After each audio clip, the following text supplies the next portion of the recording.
Bueno, pues saludo, buenas tardes nuevamente a la doctora Gabriela de la Cruz, quien es nuestra profesora invitada esta tarde. Espero que no sea impedimento para ti que grabemos, Gabriela, ¿no? Es que fíjate que todas nuestras sesiones las tenemos videograbadas porque las vamos recuperando, porque después regresamos a ellas para hacer nuevas lecturas, nuevas revisiones, recuperar aquellos aspectos que consideramos importantes de lo que nos van presentando ustedes, los profesores y todos, ¿eh? Aquí producen conocimiento, todos los cuadritos aquí presentes, las caras están aquí presentes, las personas. Intentamos hacer eso que dice Alicia de Alba, presencialidad en la virtualidad. Y ellos producen conocimiento a través de sus trabajos en equipo y sus recensiones. Bueno, te decía, entonces, muchas gracias por permitirnos grabar esta sesión. Te decía, y antes de darle la conducción a Conchita Barrón, que a propuesta de ella te invitamos y gracias que hayas aceptado a tratar con más detenimiento y con tu punto de vista este tema de la justicia curricular. Sabemos que tú ya tienes una publicación al respecto. Conchita nos favoreció con el artículo que publicaste en Cinéctica y pues yo con esto te agradezco de parte del equipo docente que integramos las aquí presentes, la doctora Rita Angulo de la Universidad Autónoma de San Luis Potosí, a Alicia de Alba, que es parte del equipo docente, que no está aquí presente por causas de fuerza mayor, y por supuesto a Concepción Barrón, quien tuvo el tino de presentarnos este tema a través de tu voz. Muchas gracias. Adelante, Conchita. Buenas tardes. Buenas tardes a todas, Buenas tardes, bienvenida, doctora Gabriela de la Cruz Flores. Me voy a permitir dar una reseña curricular que ella nos ha enviado con mucho gusto y voy a hacerlo de manera general. Es doctora en psicología con énfasis en educación, graduada por la Facultad de Psicología UNAM, profesora de asignatura en la Facultad de Psicología e investigadora de tiempo completo del Instituto de Investigaciones sobre la Universidad y la Educación, también de la UNAM. Desde el 2008 es miembro del Sistema Nacional de Investigadores Nivel 1, socia del Consejo Mexicano de Investigación Educativa. Pertenece a los grupos de investigación iberoamericanos, tecnología educativa e investigación social y el grupo de investigación, orientación, calidad y equidad educativas.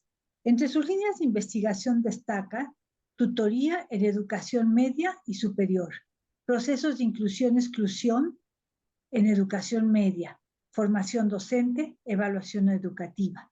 Ha desarrollado varios proyectos de investigación con financiamiento vía convocatoria. Actualmente participa en varios proyectos y desarrolla retorno escolar en educación media, la educación como derecho y factor de inclusión. También participa en política educativa y equidad, desafío en el México contemporáneo, revista latinoamericana de estudios educativos 2022. Eso es parte de sus publicaciones. Retorno y condiciones escolares, experiencias de jóvenes del Bachillerato General en la Ciudad de México, que se publicó en Revista Mexicana de Investigación Educativa 2021, Culturas inclusivas en educación media superior, construcción y validación de instrumentos, Cinéctica 2021. Y aquí ella modestamente nos presenta una reseña curricular muy breve, pero sabemos y estamos claras que tiene un amplio currículum académico y le agradecemos mucho el que haya aceptado compartir con nosotras. Y quiero decir orgullosamente que actualmente es nuestra directora, la directora del Instituto de Investigaciones sobre la Universidad y la Educación. Bienvenida, Gaby, adelante. Muchas gracias por la bienvenida, por la espera. Pues es para mí, lo he comentado en otras ocasiones, un verdadero privilegio estar en este seminario de larga data y con colegas a quienes aprecio, admiro y quiero, por supuesto. Pues bueno, me gustaría comenzar señalando cómo me interesé en el tema de justicia curricular. Sí, efectivamente, como lo comentaba la doctora Berta, en el 2015 escribí este artículo de justicia curricular, significados e implicaciones, en medio de un proyecto por el cual ingresé al ISUE, que versaba sobre procesos de inclusión y exclusión en educación media superior.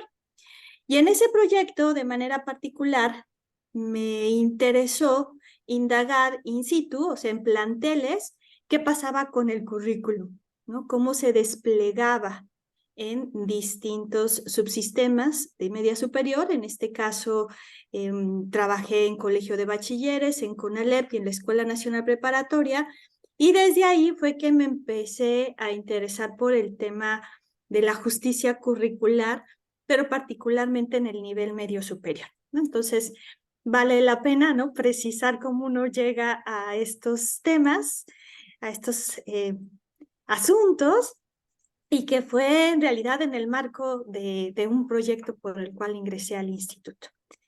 Ya tiene, como les decía, sus años este artículo.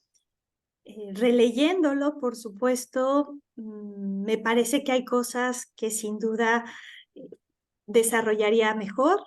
Otras cosas me siento muy contenta porque veo que con la actual propuesta de la nueva escuela mexicana hay asuntos que empatan perfectamente, ¿no? Entonces me parece pues lindo, ¿no? Andar sobre lo que uno trabajó hace tiempo y que la inviten a platicar al respecto. Así que pues bueno, muchas gracias de nueva cuenta. Me da gusto ver caras conocidas, además, claro, de las de mis colegas, a Dani, ¿no?, a quien quiero también, ¿no?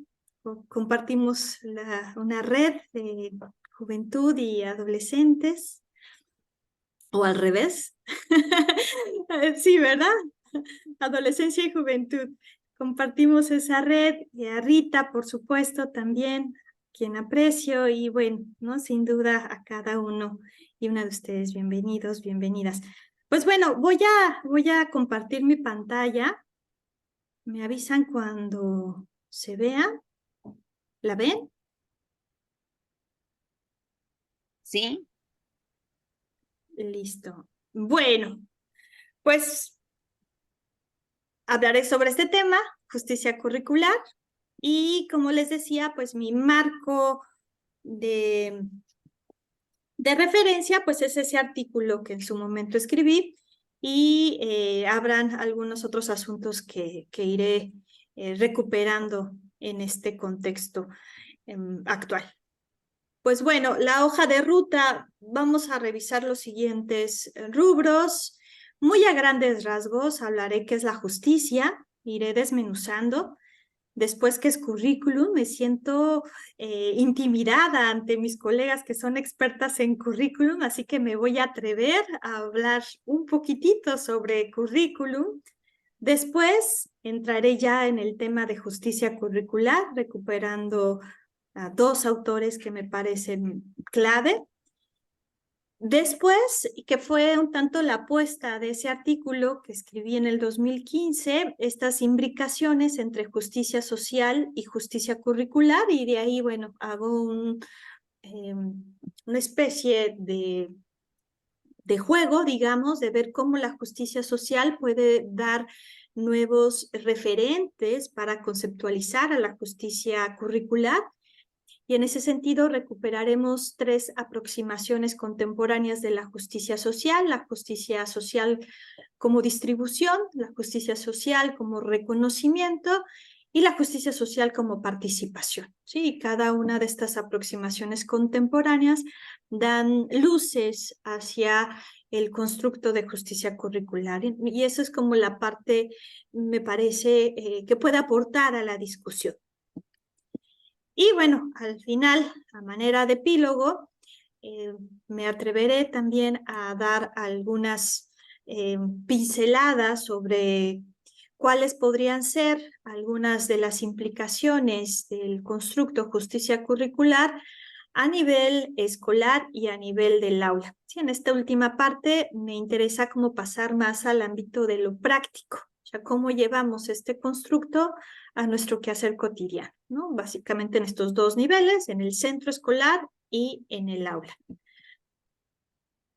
Bien, vamos con el primer punto. ¿Cuánto tiempo tengo más o menos para irme? El que tú gustes, Gabriela, puede ser 40 minutos, 50, una hora. Pues, perfecto, perfecto. Bueno. Ya después reaccionaremos. Gracias. Perfecto. Bueno, pues vamos a empezar con el primer punto. Y bueno, pues, ¿qué es justicia? Bueno, sin duda nos llevaría un seminario completo a hablar de justicia. Sin embargo, pues voy a hacer un recorte estratégico al respecto. Bueno, a grandes rasgos podremos coincidir que la justicia implica construir y gozar de garantías y derechos consensuados. Es como una definición más actual, más contemporánea, porque bueno, podemos rastrear, ¿no? Hacia atrás, incluso con Aristóteles y Platón en su momento, y ver también qué se decía, ¿no? En torno a la justicia. Pero me gustaría por el momento empezar con esta muy breve definición. Hablar de justicia, como les decía, implica construir y gozar de garantías y derechos consensuados, ¿sí? Esto implica que las partes, ¿no? Todos llegamos a ciertos acuerdos para gozar de esas garantías y derechos que permiten, por supuesto, el desarrollo y convivencia de todas las personas en sociedad. ¿Sí? Eso es muy a grandes rasgos una definición de lo que es la justicia.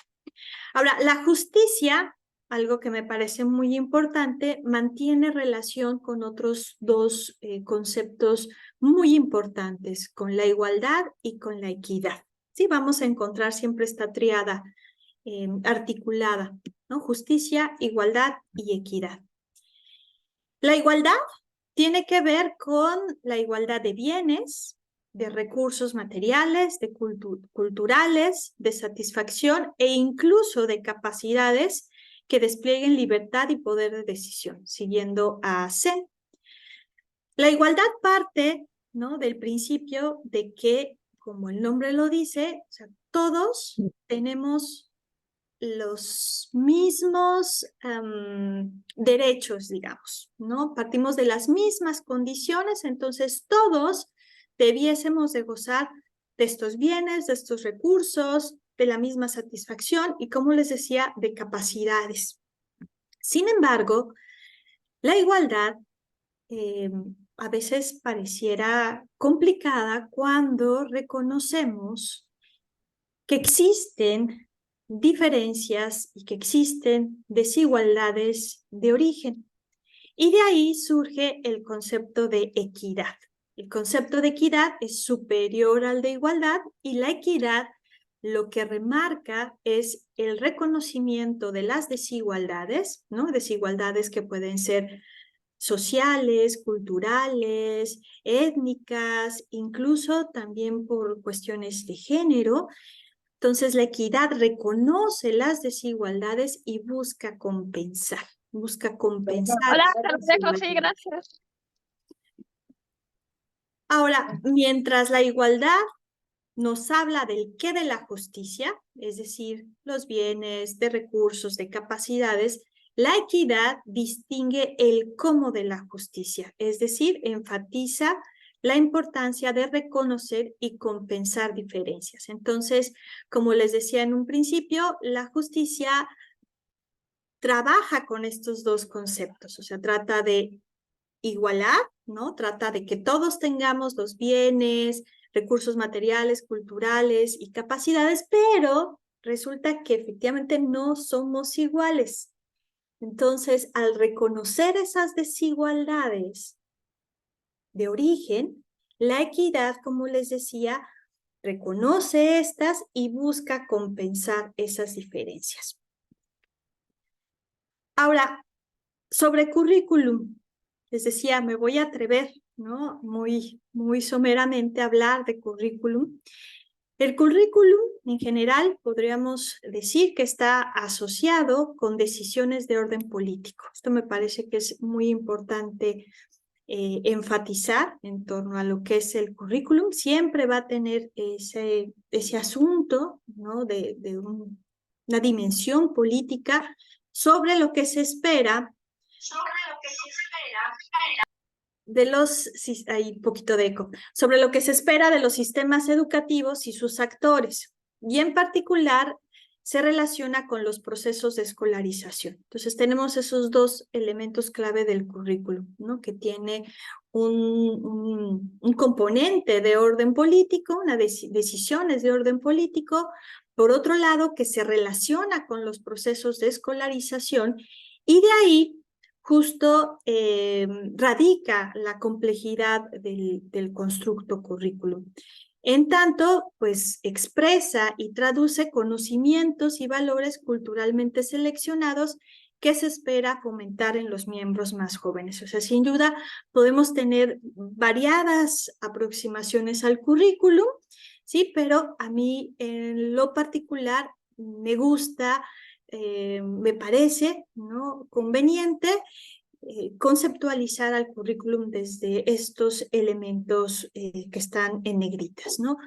Decía, este componente de orden político que nos habla de procesos de escolarización y que además aglutina una serie de conocimientos y valores culturalmente seleccionados y que se espera fomentar en los miembros más jóvenes de una sociedad. Ahora, dentro del campo del currículum, pues bueno, vamos a encontrar diferentes aproximaciones teóricas, y dentro de todas estas corrientes hay dos, ¿no?, que me parecen valiosas. Podemos encontrar más, pero dos que me vienen muy bien por el tema que vamos a trabajar. El currículum visto como un instrumento de control y poder hegemónico, ¿no? Y que ahí tenemos las aproximaciones de Bourdieu, de Passeron, entre otros.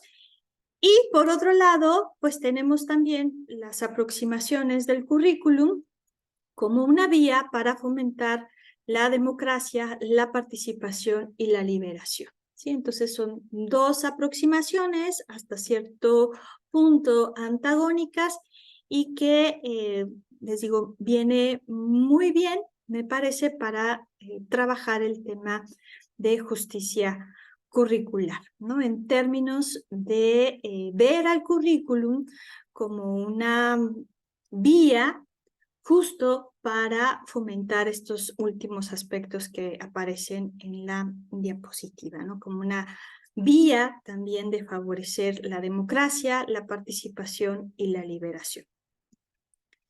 Ahora, vamos al siguiente punto, ¿no?, que ya entramos en materia, sobre qué es justicia curricular.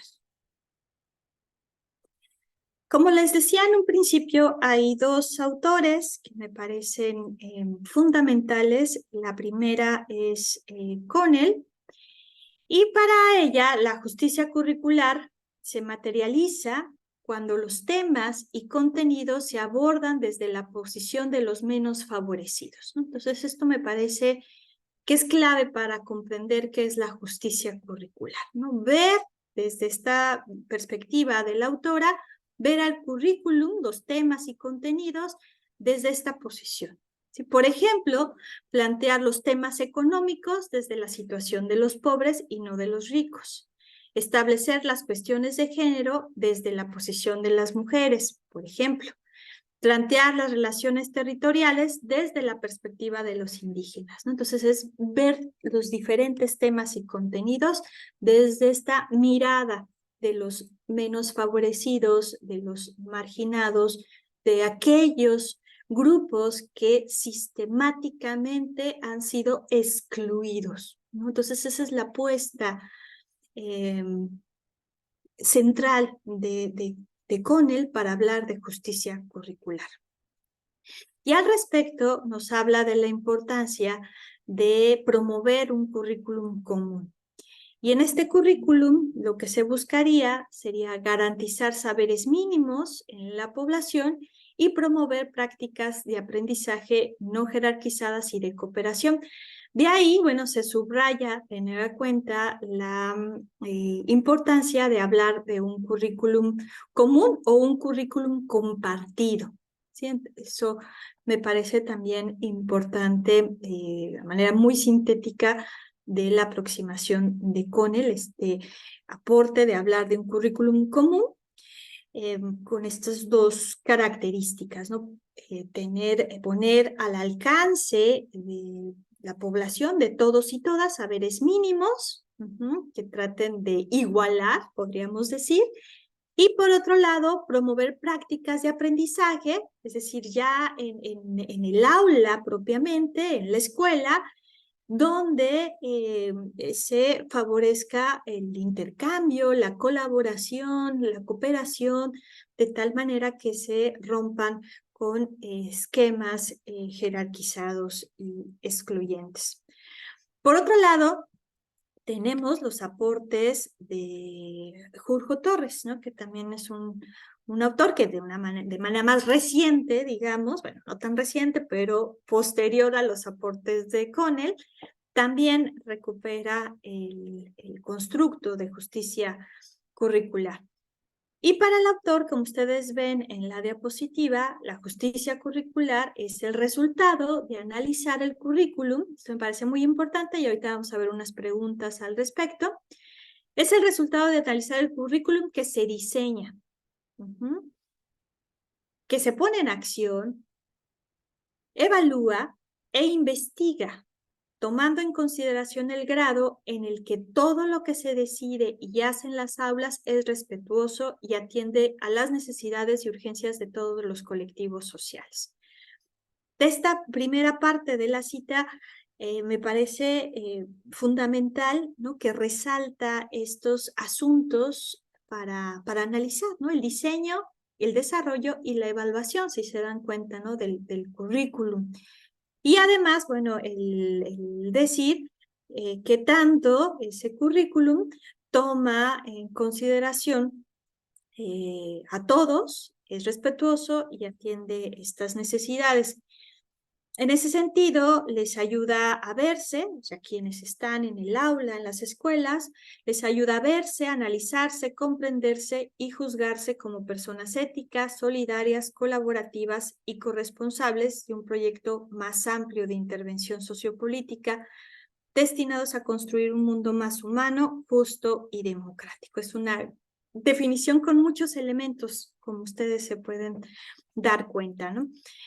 Si quieren, ya al final regresamos sobre estas definiciones y bueno, vemos qué piensan al respecto. Es una definición, como digo, muy amplia y muy ambiciosa hasta cierto punto por todos los elementos que recupera. Ahora, viendo estos asuntos, esos tres elementos que refiere Urjo en la definición sobre el resultado de analizar el currículum que se diseña, que se desarrolla y que se evalúa, pues hay una serie de preguntas, ¿no? Que podríamos hacernos justo para ver, bueno, qué tanto este currículum o los currículums se aproximan realmente hacia la justicia curricular, ¿no? Que tanto pueden ser motivo de análisis desde estos visores, ¿no? Desde estos gogles para analizarlo. Entonces, desde el diseño curricular nos podemos hacer varias preguntas. Por ejemplo, ¿quiénes participaron en el diseño del currículum? Sí, vamos a ver, bueno, a ver cómo se creó, ¿no? Como quiénes estuvieron a cargo del mismo. Se consideraron distintas voces que representan variados sectores de la población. O sea, son preguntas que apuntan hacia eso, ¿no? Hacia ver qué tan justo es ese currículum, ¿sí? Que desde el diseño curricular. Se consideraron distintas voces que representan variados sectores de la población. ¿Qué saberes se privilegian y por qué? ¿Dichos saberes favorecen el aprendizaje de todos y todas? ¿Sí? ¿O solamente los de algunos y excluye a otros? ¿Y quiénes? ¿A quiénes excluye? ¿A quién favorece? ese currículum, qué valores sustenta el currículum, qué modelo de ciudadano o de ciudadana se espera formar.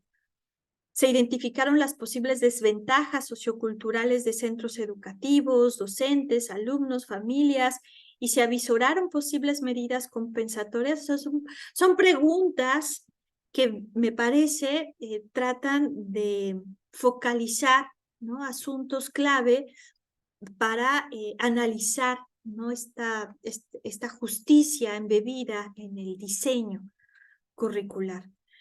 En cuanto al desarrollo curricular, ¿no?, que recuerden, bueno, me siento un poco incómoda para hablar de estos temas, insisto, sabiendo que aquí hay expertas al respecto, pero bueno, sabiendo que el desarrollo curricular es la puesta en marcha, ¿no?, del currículum, es lo que se hace en el aula, en las escuelas. Entonces, cuando vemos ya el currículum, digamos, el currículum en acción, ¿qué preguntas podríamos hacernos para ir también aproximándonos a esa justicia curricular? Por ejemplo, ¿de qué manera los docentes se apropian del currículum y toman decisiones a fin de promover aprendizajes relevantes y significativos? Podría ser una pregunta. ¿Cómo se promueven prácticas de colaboración entre la comunidad educativa? Pensando en la propuesta de Jurjo, recuerden, ¿no?, donde puntualizaba que parte de la justicia curricular enfatiza la vida colaborativa, digamos, ¿no?, el trabajo conjunto. Entonces, ¿qué tanto en esa puesta en marcha del currículum se promueven estas prácticas de colaboración? ¿Qué significa una escuela inclusiva y cómo se fomenta la inclusión desde las aulas? ¿Cómo se entrelazan los contenidos con las experiencias y contextos de los estudiantes, de los docentes? Como les decía, estas preguntas, de hecho, vienen en el artículo que les comentaba del 2015 y me parece que siguen siendo muy vigentes las mismas. Y como les decía, también me atrevería a decir que guardan cierta, ¿cómo decirles?, simetría, ¿no?, con algunos planteamientos de la nueva escuela mexicana, ¿no?, que buscan esto justo, ¿no?, recuperar esas experiencias, ese contexto, esa vida comunitaria, ¿no? Entonces, de ahí que hablo de la vigencia y de la importancia de este tipo de temas en la discusión sobre el currículum. La evaluación curricular. El currículum ofrece herramientas para el desarrollo futuro de las y los estudiantes como ciudadanos plenos y autónomos, ¿no? Podríamos hacernos esa pregunta. El centro escolar y la comunidad en general se han beneficiado del proyecto educativo derivado del currículum, ¿no? Y volvemos con estas simetrías, ¿no?, con lo que estamos viviendo hoy en el marco de la nueva escuela mexicana. ¿De qué manera la comunidad educativa ha resignificado y se ha apropiado del currículum en aras de transformar su propio entorno? Entonces, bueno, me parece importante recuperar estas preguntas en el contexto que vivimos. En síntesis, la justicia curricular conlleva el análisis de los contenidos, sin duda, las metodologías y las estrategias de enseñanza, los sistemas de evaluación, así como los mecanismos de participación, de gestión y organización escolar en pro de cuestionar, esto es importante, en pro de cuestionar los modelos imperantes, ¿sí?, estos modelos hegemónicos, cuestionar esos modelos imperantes y replantear al interior de las escuelas su función y la responsabilidad en la formación de las nuevas generaciones, ¿no? Si pudiera sintetizar, diría que esto es parte del núcleo de la justicia curricular, ¿no? Este análisis de los elementos del currículum, ¿no?, del diseño, del desarrollo, de su evaluación, puestos en la escuela, ¿no?, la gestión y organización escolar y su cuestionamiento constante hacia los modelos imperantes y cómo replanteamos la función de la escuela y la formación de las nuevas generaciones.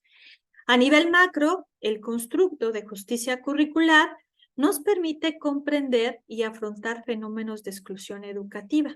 ¿Sí? O sea, nos permite ver, bueno, ver qué tanto esos procesos como el abandono escolar, que de hecho, como les decía, por ahí fue que empecé a meterme en el tema de justicia curricular, qué tanto ese currículum, ¿no? El diseño del currículum, el desarrollo del currículum, son fuentes para la exclusión educativa, ¿sí? Y ahí hay un parteaguas importante, porque generalmente cuando hablamos de abandono, asumimos que es el individuo, ¿no? Que es el sujeto el que abandona y carga con el estigma del fracaso escolar, cuando en realidad, desde mi perspectiva, parte de este fenómeno de la exclusión educativa puede ser vista también desde los planteamientos curriculares, ¿no? Un currículum poco cercano, ¿no?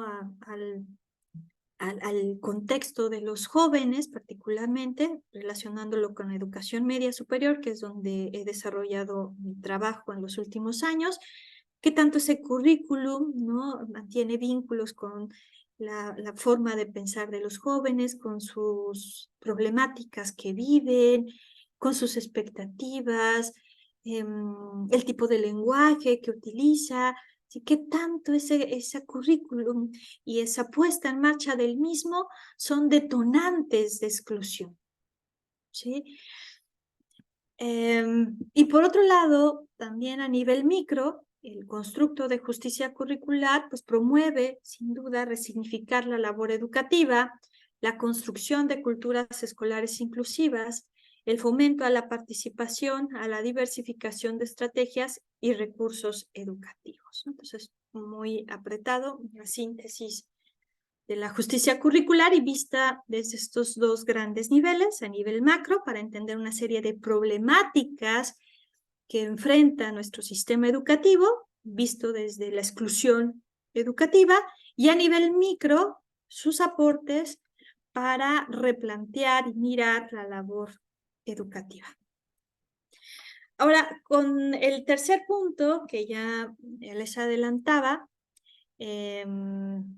las imbricaciones entre justicia social y justicia curricular, que son tanto la apuesta del artículo que escribí hace tiempo, buscar como otros derroteros, ¿no? Para enriquecer el constructo de justicia curricular. Entonces, de ahí que recupero a la justicia social. Ambas, justicia social y justicia curricular, me atrevería a decir que son primas hermanas. En realidad mantienen muchas cosas en común. No solo que, claro, la social la podríamos ver más amplia, más abarcante, mientras que la justicia curricular, bueno, pues se restringe, digamos, a un espacio como es el ámbito propiamente curricular y escolar. Bueno, al respecto sobre las vertientes de la justicia social, Murillo, ya en un artículo también que tiene sus años, Murillo y Hernández, nos hablan de tres grandes vertientes de la justicia social, ¿no? Haciendo un recorrido histórico, ¿no? Que plantean los autores. Les paso posteriormente la referencia, no la apunté en esta presentación, pero se las comparto con mucho gusto. Y después de todo ese recorrido histórico, llegan al momento actual y nos hablan de estas tres grandes vertientes. La justicia social vista como distribución de bienes, distribución de capacidades, distribución de recursos. Y ahí, bueno, se recuperan a varios autores, entre otros a Rawls, a Martha Nussbaum, a Sen. Otra vertiente es la justicia social como reconocimiento, donde tenemos a Fraser y Honneth, a Jung, a Walser, y a la justicia social como participación. Y también encontramos a Jung, a Miller, a Fraser, a Honneth. Estas tres vertientes cabe señalar que no son excluyentes.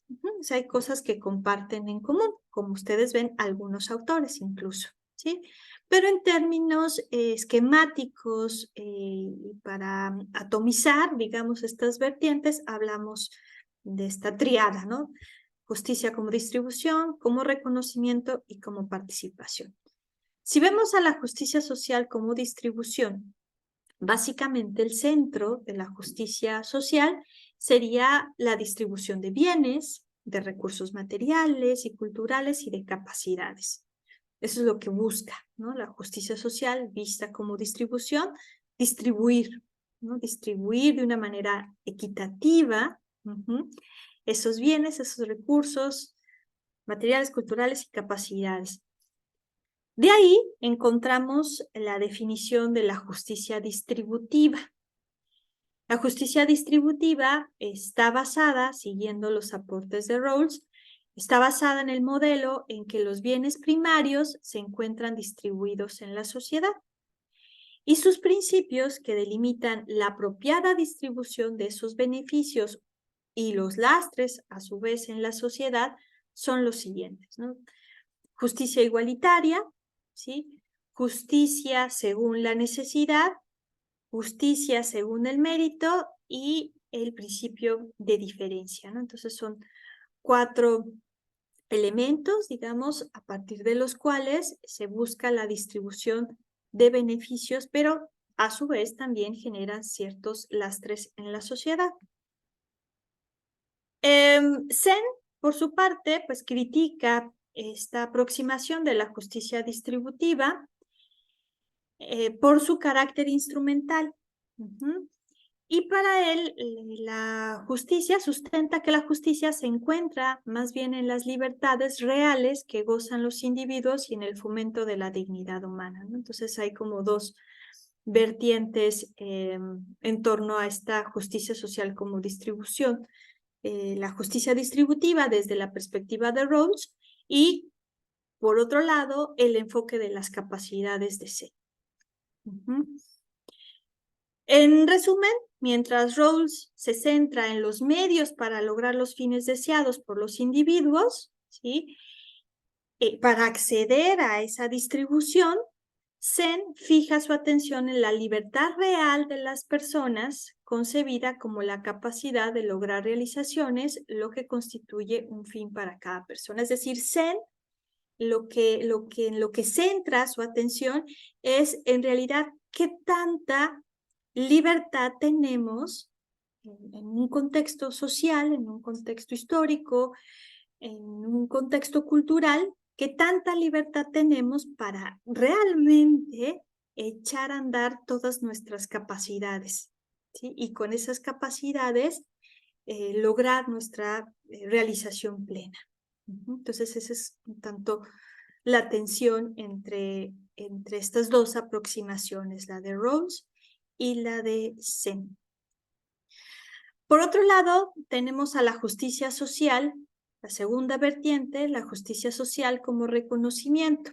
En esta aproximación tenemos que la sociedad se ha organizado y estratificado utilizando modelos hegemónicos y de dominación. Eso es como una primera premisa, ¿no? De la justicia social como reconocimiento.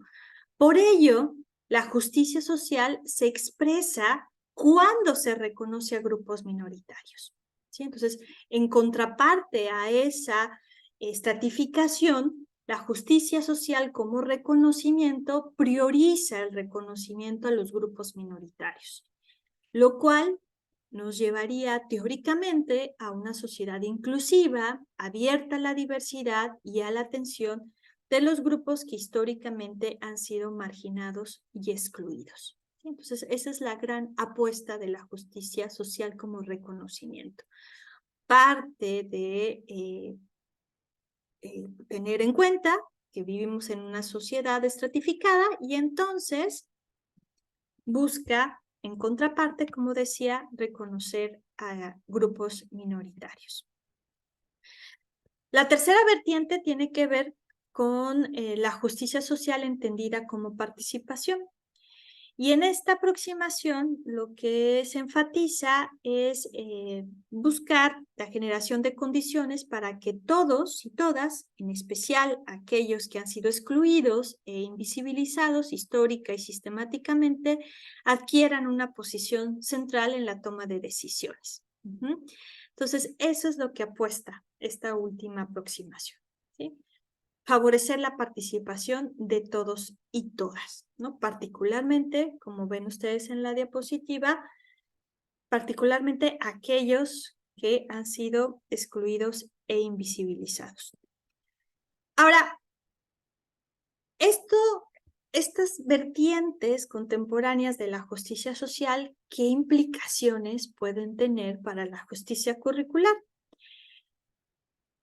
Pensando en la primera, ¿no? La justicia social entendida como distribución, el concepto de justicia curricular, ¿no? Puede robustecerse, puede focalizarse en la generación de un currículum único y universal, siguiendo incluso los aportes de Connell en su momento, que garantice igualdad en el acceso y la construcción también de saberes esenciales para el desarrollo de una sociedad basada en valores democráticos, ¿no? Entonces, sobre eso versaría la justicia curricular empatada con la justicia social como distribución. Dicho currículum podría tener un mayor alcance si se fomenta la libertad, la toma de decisiones y la dignidad humana, ¿no? Ahí recuperamos en parte los aportes de CEN, ¿no? En cuanto al desarrollo de capacidades, ¿sí? En términos de esta justicia como distribución, ¿sí? Tener el acceso a un currículum único y universal, pero también que fomente la libertad, la toma de decisiones y la dignidad humana. En cuanto a la segunda vertiente, de justicia social como reconocimiento, tendríamos a la justicia curricular como el diseño, entendida como el diseño y el desarrollo de estrategias educativas diversificadas, ¿sí? Decíamos la justicia social como reconocimiento parte de la premisa de que hay sectores, digamos, que no se han considerado, digamos. Entonces, por ello, se busca desde esta justicia reconocer a los grupos minoritarios. Y en ese sentido es que desde la justicia curricular se podría aportar a este diseño y desarrollo de estrategias que permitan reconocer a estos grupos minoritarios y en ese sentido diversificar nuestras herramientas, digamos, basados en principios de equidad, en aras de reconocer esas diferencias. Aquí algo importante, una precisión, en entornos de alta vulnerabilidad como los que tenemos en nuestro país, por cuestiones sociales, económicas e incluso culturales, diversificar estrategias, esto me parece muy importante. Diversificar estrategias no significa reducir o seleccionar ciertos saberes, sino construir alternativas que recuperen las experiencias, vivencias, problemas y contextos de los estudiantes, ¿sí? En eso radica la diversificación de estrategias, ¿sí? En cómo ofrecemos alternativas. En el caso particular de nuestros pueblos indígenas, esta precisión sin duda demanda preservar su cultura y su lengua. Desde la tercera vertiente, ¿no? La justicia social entendida como participación, podríamos aproximarnos a la justicia curricular como la generación de condiciones para que la comunidad educativa participe, ¿no? Recuerden que ese es el punto fundamental de aquí. ¿Cómo promovemos una vida democrática, una vida plural, una vida que anime a todos, a todas, a llegar a consensos y que esos consensos también aporten al bien común? En el aula, la justicia social, entendida como participación, y anclajes con la justicia curricular, implicaría promover el diálogo, sin duda, la escucha activa y la reciprocidad, así como el trabajo colaborativo. Y a nivel del centro escolar, esta aproximación de la justicia social, empatada con la justicia curricular, implicaría romper con relaciones jerarquizadas entre autoridades, docentes y padres de familia y construir rutas que favorezcan esa comunicación y toma de decisiones conjuntas. Bueno, pues a manera de resumen, ¿no? Tendríamos estas contribuciones de las tres vertientes de la justicia social a la justicia curricular. Decíamos desde la justicia social como distribución. El aporte hacia la justicia curricular pues sería un currículum común, saberes universales que promuevan el desarrollo de capacidades, el goce de la libertad y la toma de decisiones. La justicia social como reconocimiento hacia la justicia curricular aporta una mirada desde la educación inclusiva, en especial de sectores marginados y excluidos, y la diversificación de estrategias, ¿no? Aquí pongo lo del dilema de la diferencia porque siempre va a haber alguien que se quede fuera, ¿sí? Es a lo que se refiere el dilema de la diferencia. Y no vamos a tener aproximaciones que traten de cubrir a todos y a todas. Entonces, es parte de ese dilema de la diferencia. Y la justicia social como participación, pues pone en el centro cómo ese proyecto educativo es compartido, ¿sí? En distintos niveles, ahí están niveles, a nivel del aula, del centro escolar y de la comunidad. O sea, cómo se vive ese proyecto, cómo se comparte, cómo se anima la participación de todos y de todas. Y bueno, ya para cerrar, decía a manera de epílogo, quisiera centrar su atención en tal vez cuestiones muy prácticas de cómo promover la justicia curricular en los centros educativos. Seguramente ustedes tendrán más ideas, ya me las compartirán en unos minutos, pero bueno, pues veríamos como acciones muy concretas, ¿no? Pautas que pueden irse tejiendo en los centros educativos y que tienen estos engranajes con la justicia curricular. Uno de ellos pues sería el fomento a organizaciones escolares adocráticas, ¿no? Ese sería un aporte importante, es un aporte, más bien, no sería, es un aporte importante. Para ello, pues es conveniente, ¿no? En el caso de la educación básica de nuestro país, pues discutir en los consejos técnicos qué tipo de centro educativo se espera hacer y animar hacia pequeñas acciones que contribuyan al aumento de la participación de la comunidad. Aquí, sin duda, el rol de directores y supervisores es muy importante, en tanto coadyuvan a la generación de condiciones para la apertura y el diálogo, ¿no? Entonces, ahí tenemos como un aporte relevante, me parece, ¿no? De la justicia curricular aplicado, ¿no? Ya muy pragmático, ¿no? ¿Cómo lo podemos llevar a un centro educativo? Fomentando estas organizaciones escolares adocráticas. Alentar el trabajo colegiado también es una manera, ¿no? de aportar a la justicia curricular en los centros educativos.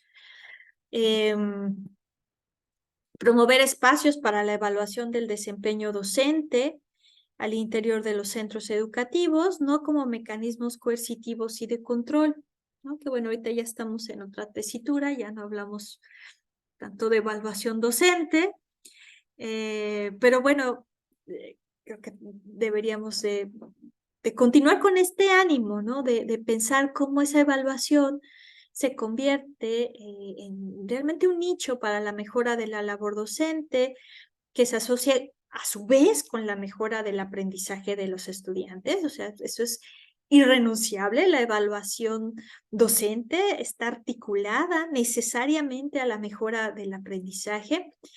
Y esta es una meta crucial de la justicia curricular, ¿no? La justicia curricular busca eso, ¿no? Como meta final, favorecer el aprendizaje de todos y de todas y con ello el derecho al aprendizaje, derecho a la educación. Promover la justicia curricular en las aulas, ¿no? Ya viéndola a nivel más pequeño, digamos. Realizar adecuaciones curriculares orientadas a contextualizar los contenidos, a los entornos donde se desarrollan los estudiantes y como les decía, esto tiene aquí un guiño, ¿no? Me parece a los planteamientos de la nueva escuela mexicana, por ejemplo, a través de la problematización de situaciones cercanas a su cotidianidad y al mismo tiempo promover el análisis de problemáticas regionales, nacionales y globales. Diversificar estrategias, promover la inserción gradual y paralela de procesos metacognitivos también como parte medular del aprendizaje, ¿sí? Es decir, como del pensar, ¿no? De pensar el pensamiento, ¿no? Cómo estamos articulando nuestra manera de ver las cosas a través de nuestros procesos. Y esto en potencia pues puede facilitar sin duda que nuestros estudiantes tomen mayor conciencia y autonomía de su aprendizaje. Y aquí sin duda pues podemos hacer también anclajes con el sentido de la evaluación, ¿no? Que la evaluación hacia ello debería de ir, ¿no? Particularmente lo que actualmente se le está dando mucho énfasis al papel de la evaluación formativa. Seguimos con la justicia curricular en las aulas, fomentar actividades de aprendizajes ancladas al trabajo colaborativo. Como ustedes vieron en la exposición, pues ese es como un asunto que se resalta, ¿no? Constantemente en estas aproximaciones. Y con miras también a desarrollar culturas escolares democráticas y participativas. Ese es el sentido del trabajo colaborativo, ¿no? Cómo desde nuestra labor en el aula favorecemos, ¿no? Una cultura democrática y participativa. Utilizar los procesos de evaluación del aprendizaje como una vía para realimentar el aprendizaje e implicar a todos y a todas. Generar ambientes de aprendizaje afectivos, que los centros escolares se conviertan en verdaderos espacios donde se aprecie y valore a cada estudiante. Creo que ese es otro asunto importante de la justicia curricular, ¿no? Reconocer que los espacios escolares son también espacios afectivos, ¿no? Y que desde ahí debemos apreciar a cada uno y una de nuestras de las personas que habitan las escuelas. Y bueno, ya para cerrar, ¿no? A manera de reflexión y tal vez para ir identificando cómo ir construyendo más en torno al constructo de justicia curricular, en pantalla pues ven una serie de imágenes que me permiten evocar la relevancia del constructo de justicia curricular, viendo los problemas que tenemos de violencia de género, violencia particularmente hacia las mujeres, los problemas relacionados con el medio ambiente, ¿no? Con la contaminación, con los daños que le hemos hecho a la madre tierra, los problemas de racismo a nivel mundial, los problemas de desigualdad, las asimetrías en México, en la región, y los problemas de migración, ¿no? Por citar algunos problemas que vivimos en este contexto, en estos tiempos, la pregunta que les formulo, bueno, ¿cuál, desde su punto de vista, sería la relevancia de la justicia curricular, ¿no? Ante estas problemáticas y otras, ¿no? Que nos laceran como sociedad, ¿no? Y a nivel global, sin duda. Entonces, bueno, me gustaría escuchar sus reflexiones al respecto y, bueno, finalmente agradecer el tiempo, la escucha, la paciencia y dejo de compartir para poder establecer un diálogo y me gustaría que pudieran ayudarme a contestar esta pregunta que ven ustedes en pantalla. ¿Cuál será esa relevancia de la justicia curricular en estos tiempos y ante las problemáticas que vivimos? Bien, dejo de compartir para escucharlos.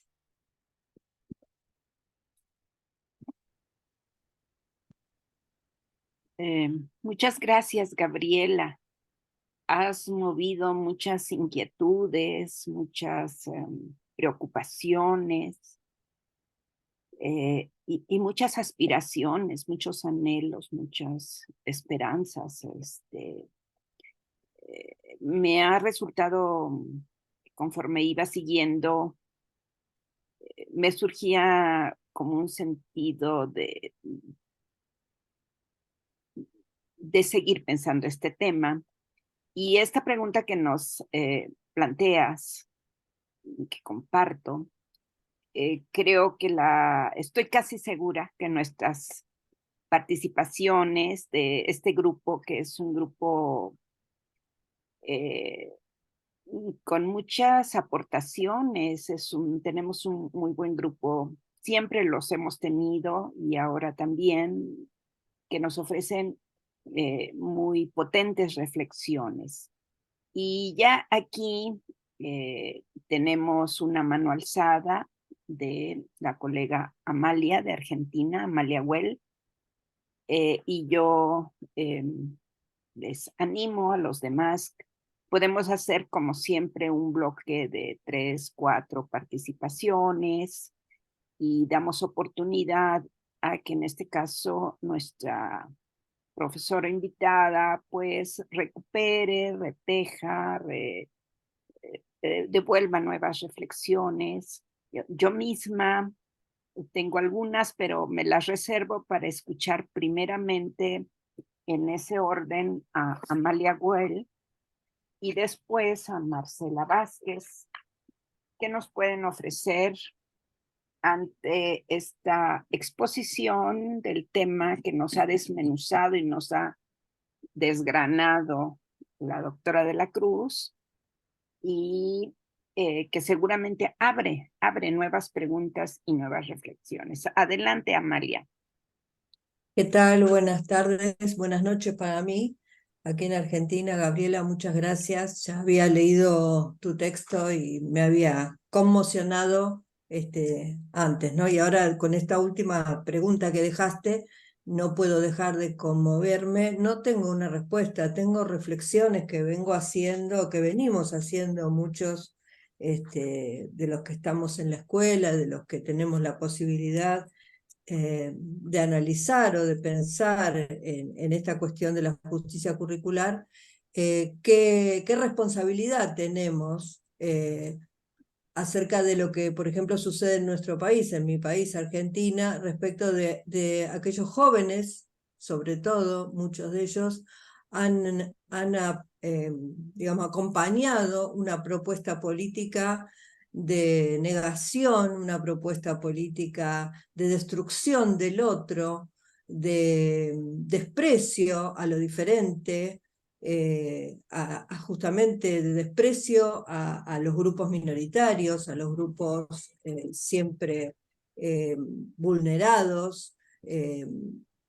¿Y qué responsabilidad tiene la escuela, tuvo la escuela en estos jóvenes respecto de su formación, en esa mirada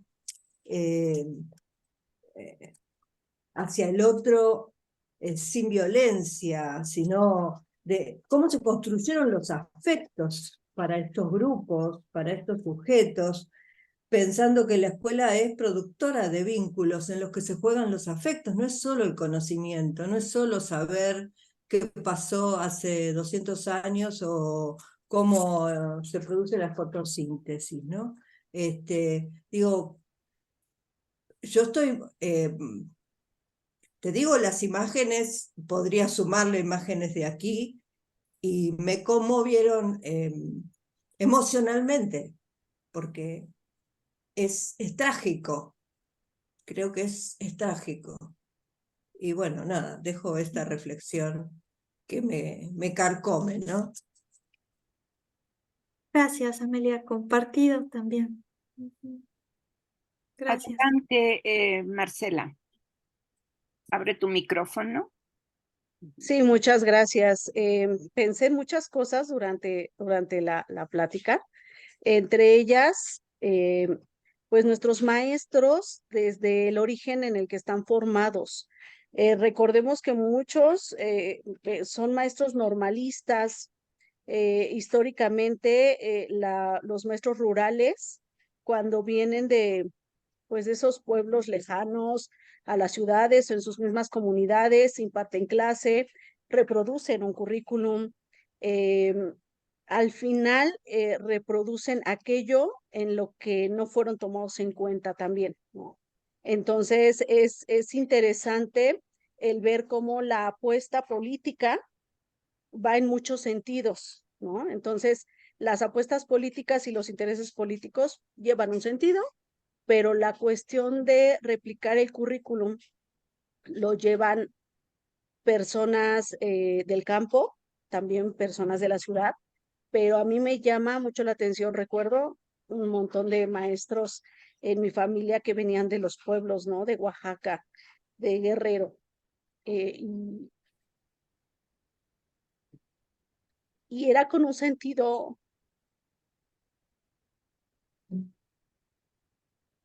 perdón,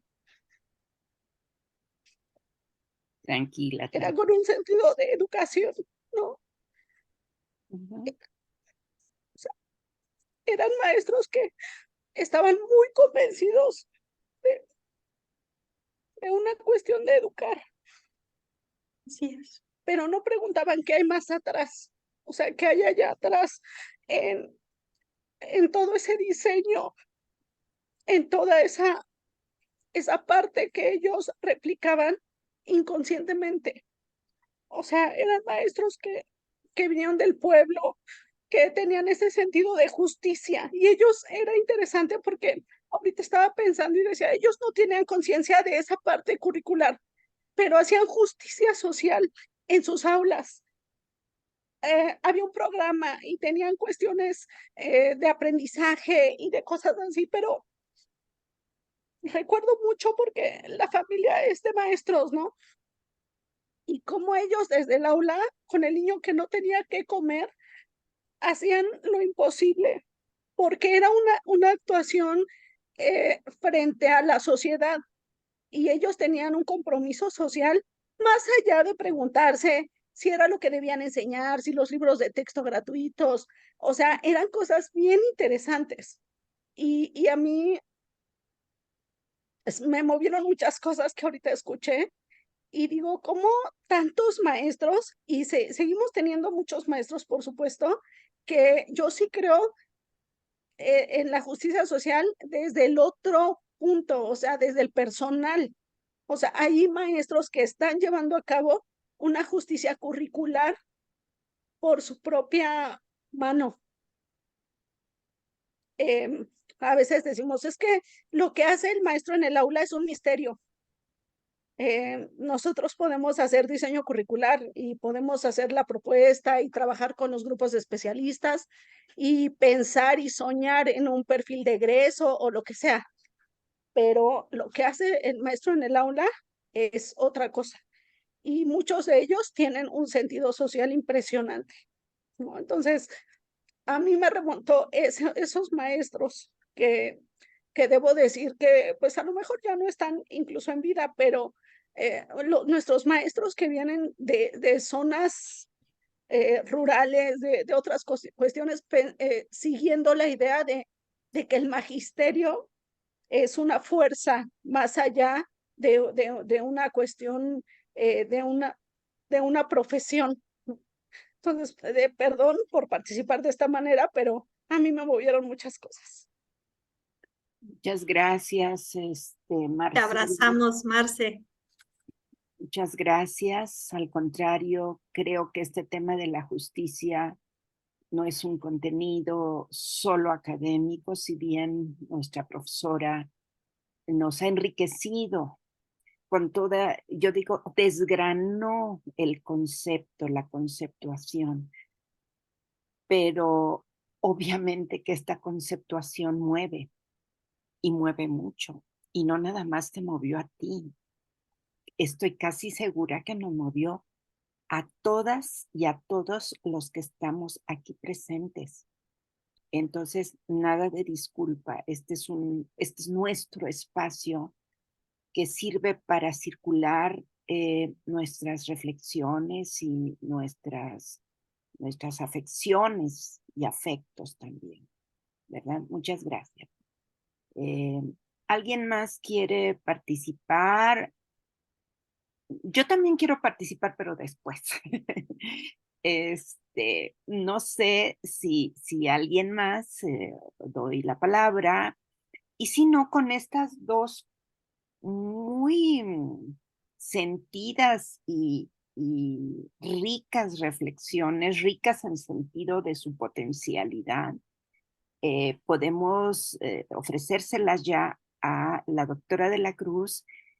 ¿Y ella qué nos devuelve? A lo mejor no respuestas, porque no son preguntas que merezcan respuestas inmediatas, sino, como decía antes, a lo mejor abre nuevas reflexiones, nuevas rutas de problematización, qué sé yo.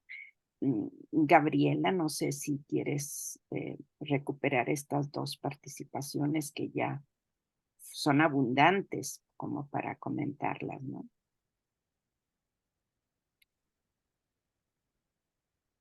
Bueno, pues sí, es un tema que sin duda para aquellos que, no sé, que estamos convencidos de que se puede construir una sociedad diferente, sí te lleva a reflexiones de otro nivel, ¿no? Con mucho, claro, a reflexionar sobre lo que uno hace, sobre el sentido de la educación, sobre aquellos que no han tenido las mismas oportunidades, no sé, y entiendo, ¿no? Los planteamientos tanto de Amalia como de Marce, ¿no? Sí, es un tema que académicamente, bueno, sin duda es relevante, pero bien lo dices, Berta, ¿no? Afectivamente te lleva a otros asuntos, ¿no? Porque creo que pega en eso, en tu propia vocación, incluso como educador, ¿no? No sé, ¿no? Me lleva mucho a pensar en eso, ¿no? Los planteamientos tanto de Amalia como de Marce, ¿no? Ver que finalmente quienes nos dedicamos al campo de la educación apostamos por una sociedad más inclusiva, ¿no? Que abrace a todos, a todas, ¿no? Que promueva aprendizajes, que no sea excluyente, o sea, no sé, ¿no? Yo aprecio mucho los comentarios de las dos y bueno, me llevo también sus palabras, ¿no? Hasta ahí dejaría, Berta. Muchas gracias, Gabriela. Vuelvo a preguntar, pero sin, me espero a las manitas alzadas y sí quisiera yo también, pero aquí está Rita y después Patricia Bertelo, en primer lugar aparece, después aparece Rita Angulo y después si me permiten, pues yo levanto mi mano también. Adelante, Patricia. ¿Qué tal? Buenas noches todos, a todas. Muchísimas gracias por esta clase. La verdad que creo que nos llevamos todas algo en el corazón también porque nos remite a tantísimas situaciones que nos hemos encontrado. Trabajando en sectores vulnerables, como creo que en todas las clasificaciones que presentó creo que estaba, ¿no? La idea de la exclusión, los sectores vulnerables y esas minorías que a veces están olvidadas.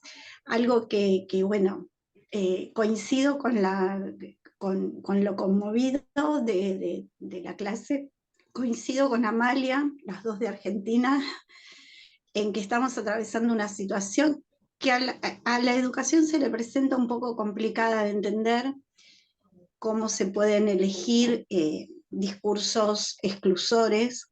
Entonces hay algo como que nos estamos cuestionando, algunos en educación, ¿no? ¿Cómo pasó, cómo sucedió eso? Y está bueno también el cuestionamiento que en algunos sectores se está haciendo. Hay algo que nombró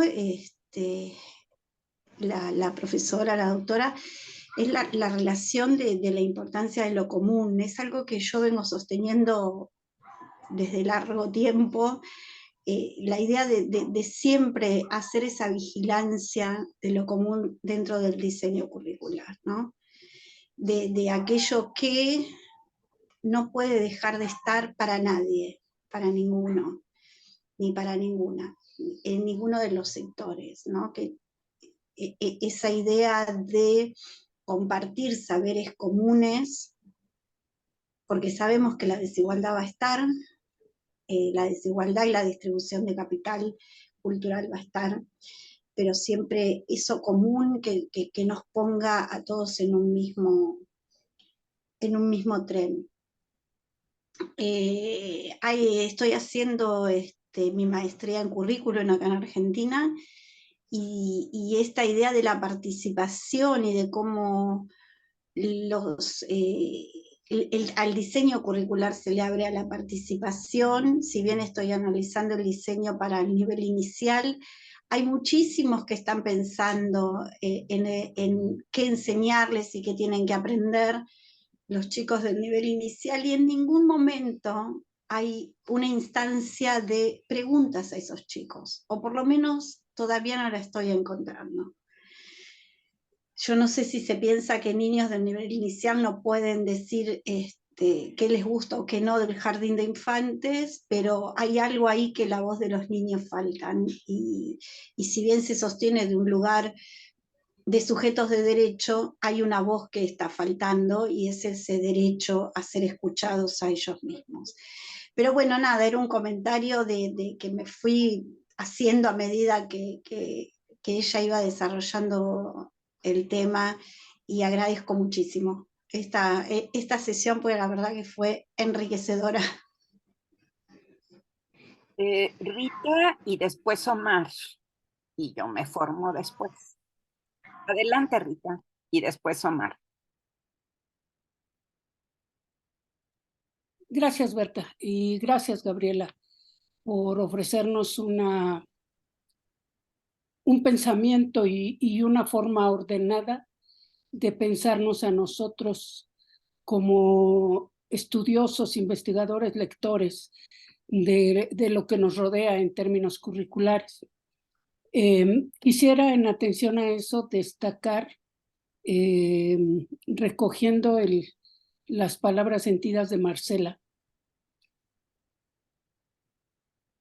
en el sentido de la historia, o sea, en México y en Argentina y en varios países de Latinoamérica, el papel de los profesores, sobre todo de los profesores de preescolar, de primaria, de secundaria también, ha sido definitorio de las políticas nacionales. Es decir, los profesores han tenido siempre una participación política, ideológica y, por supuesto, de enseñanza destacada e históricamente marcada. Es decir, aun cuando nosotros reflexionemos y quizá ellos no reflexionen de manera ordenada como lo hacemos nosotros, creo que su mirada nos ofrece otra lectura de la realidad que ellos viven diariamente. Y ahí es donde a mí me gustaría destacar la importancia de la participación de los profesores. Son ellos, queramos o no y quieran o no las instancias de poder, ellos van a seguir participando y ellos van a seguir enseñando y ellos van a seguir llevando contenidos y conocimientos que permitan una participación más democrática de sus alumnos. Entonces, sí creo que tendremos que reconocer, retomar la participación de los profesores históricamente hablando, ¿no? Y quiero recordar algo que a mí me ha acompañado desde que era maestra de primaria, en primer año de primaria, cuando escuché en el auditorio Che Guevara a Mercedes Sosa cantando la maestra argentina, Campanas de Palo. Y creo que precisamente esa reflexión que nos ofrecía la cantautora nos daba la historia de lo que ha sido la escuela básica en toda Latinoamérica. Y creo que eso es lo que tenemos que traer a la discusión. Gracias. Muchas gracias, Rita, por tus reflexiones. Le damos el micrófono a Omar. Adelante, Omar. Gracias. Perdón que no abra mi cámara, es que soy como un chapulín, entonces me muevo mucho y me da un poco de pena estarme ahí. Muchas gracias por la presentación y a las compañeras por compartir esas reflexiones, ¿no? Cargadas pues de mucho. Porque yo me detuve hacia el final de la presentación con el tema de los afectos, y lo comentamos por WhatsApp con una compañera ahora, como qué implicaría pensar una justicia afectiva, ¿no? Y entonces, a propósito de esto también que había pasado, que insisto, como agradezco que los espacios de reflexión en posgrado también son un espacio en donde uno pueda dejarse afectar y ser afectado por las charlas y el conocimiento, ¿no? Y estaba pensando en esta relación entre afectos y justicia, ¿no? Porque, bueno, en la tesis de licenciatura trabajé un tema de movimientos sociales y el tema de lo afectivo pues era muy central. Y en los movimientos sociales y las personas que son defensoras de derechos humanos hablan de justicia restaurativa, que además me quedé pensando que eso qué implica en términos curriculares. En educativos, ellos lo tienen muy claros que pasan por los procesos de justicia restaurativa, pasan por procesos de formación, ¿no? Cómo pensar históricamente en nuestras naciones, en nuestra región, procesos de justicia restaurativa para amplios marcos de lo social, que para ellos implica siempre la reconstrucción de un lazo social que siempre pasa por los afectos, ¿no? Y ya para terminar, pues eso, me quedo pensando en esas cosas, pues, y le comentaba a Fati que Sara Ahmed en su libro de la política cultural de las emociones, ya hacia la parte final, tiene un articulito que se llama Emociones justas, ¿no? Es su conclusión. Y voy a leer ya hacia el final qué es lo que dice como para dejarlo ahí, ¿no? Para compartirlo. Dice, así que las emociones justas podrán ser aquellas que trabajan con y en más que sobre las heridas que salen a la superficie como huellas de las lesiones pasadas en el presente. Las emociones, dice después, son la carne misma del tiempo. El tiempo de la emoción no se refiere siempre al pasado y cómo éste se queda pegado. Las emociones también abren futuros por las maneras en que implican diferentes orientaciones hacia los otros. Y finalmente, pero la justicia involucra sentimientos que nos mueven a lo largo de las superficies del mundo, creando ondas en los contornos individuales de nuestra vida. A dónde vamos con estos sentimientos queda como una pregunta abierta.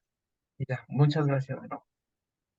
Muchas gracias, Omar. El tema de la afectividad, de las emociones, es parte también de esta reflexión. Gaby, si me permites, quisiera agregar una reflexión y con esto cerramos este bloque, pero pueden haberse otros más si alguien quiere tomar la palabra, el micrófono, ¿verdad?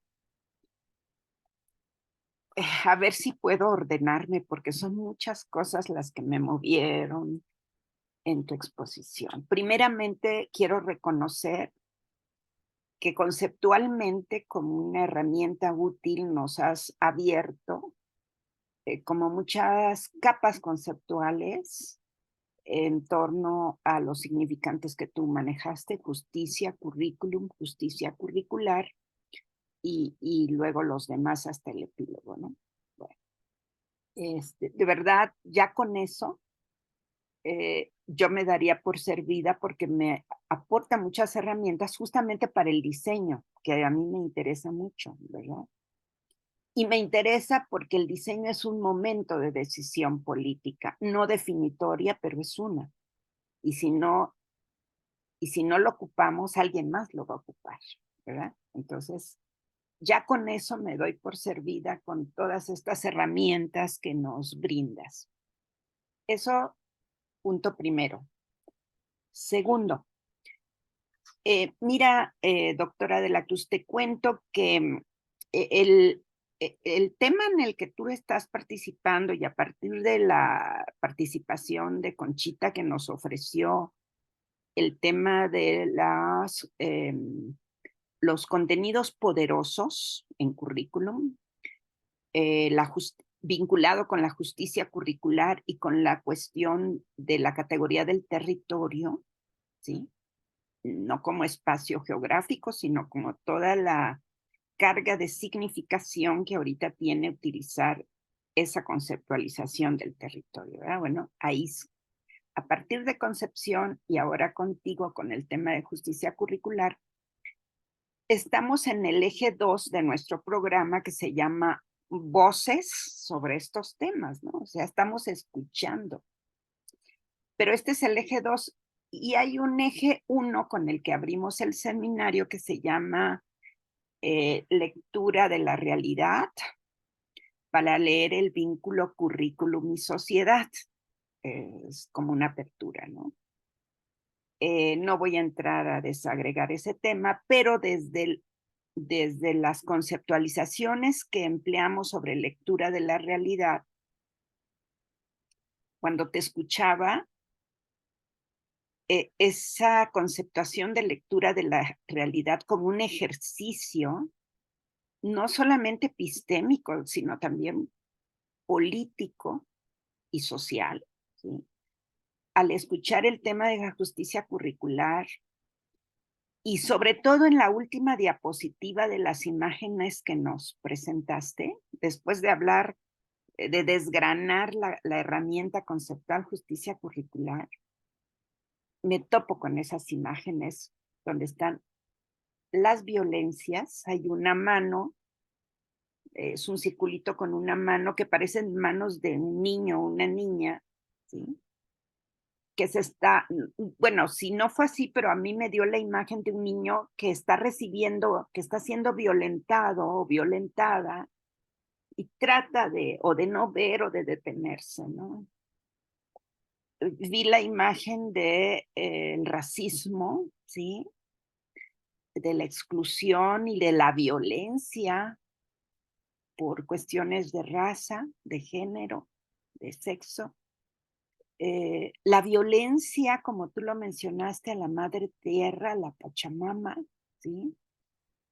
Y esas imágenes del deterioro ambiental, el atentado a la vida no solamente humana, sino de la naturaleza. Entonces, nos presentaste a través de esas imágenes una rápida lectura de la realidad y entonces yo me quedaba, digo, por aquí, qué importante es desde el currículum, ya sea el currículum pensado y el vivido sobre todo, ¿sí?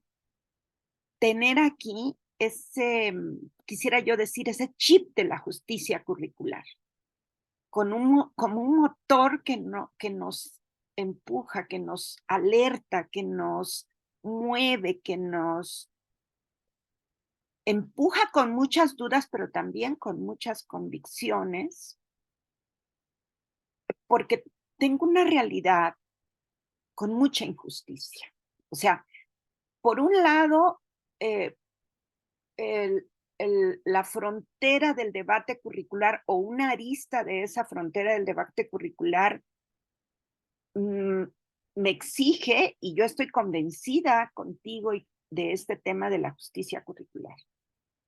Y por el otro lado tengo la tensión, la contradicción, el abatimiento y la cruda de la realidad de la injusticia social y de las formas de expresión de esa injusticia social y podemos hablar de las injusticias por cuestiones de raza, de etnia, de género, de edad, ¿sí?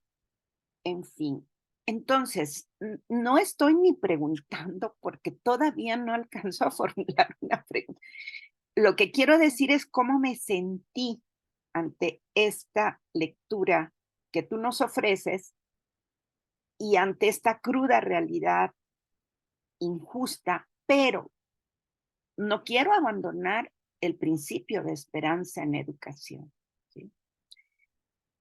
Ese es otro tema, a lo mejor el principio de esperanza lo podemos abordar después con herramientas conceptuales, con ponentes, a ver cómo, ¿no? Pero yo no sé si es pertinente lo que voy a decir.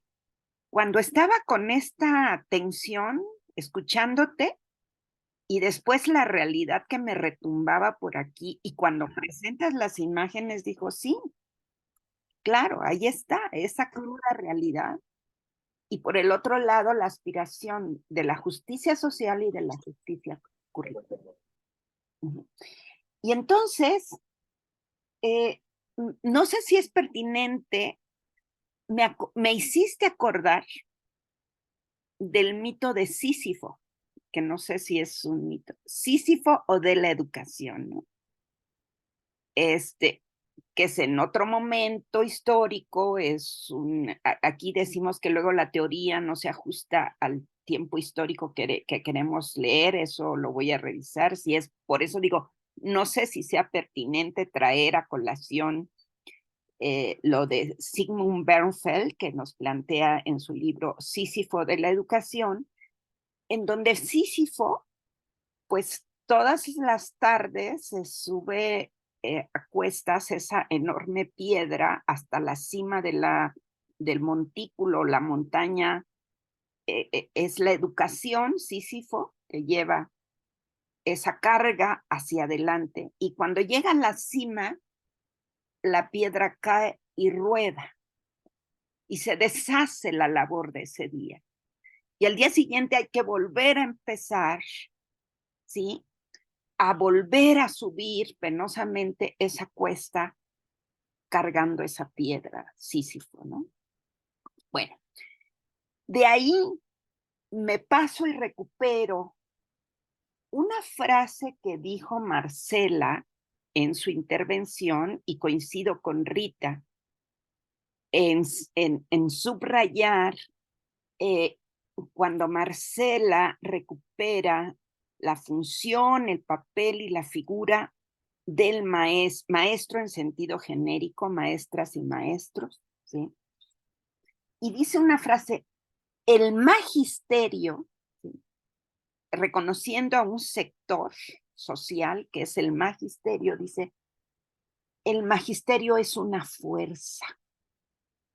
Y con esa frase, de verdad, la frase de Marcela me retumbó mucho, la escribí, la puse entre comillas, el magisterio es una fuerza. Y con esta idea del magisterio es una fuerza, con el mito de Sísifo, o sea, con la idea de justicia curricular en tensión con la injusticia social y curricular. Con el mito de Sísifo y con esta idea fuerza de que el magisterio es una fuerza. Y cierro diciendo, ya centrándome en la figura del maestro que recupera también Patricia Bertelo y casi todos, bueno, Marcela, todos los que aquí han participado,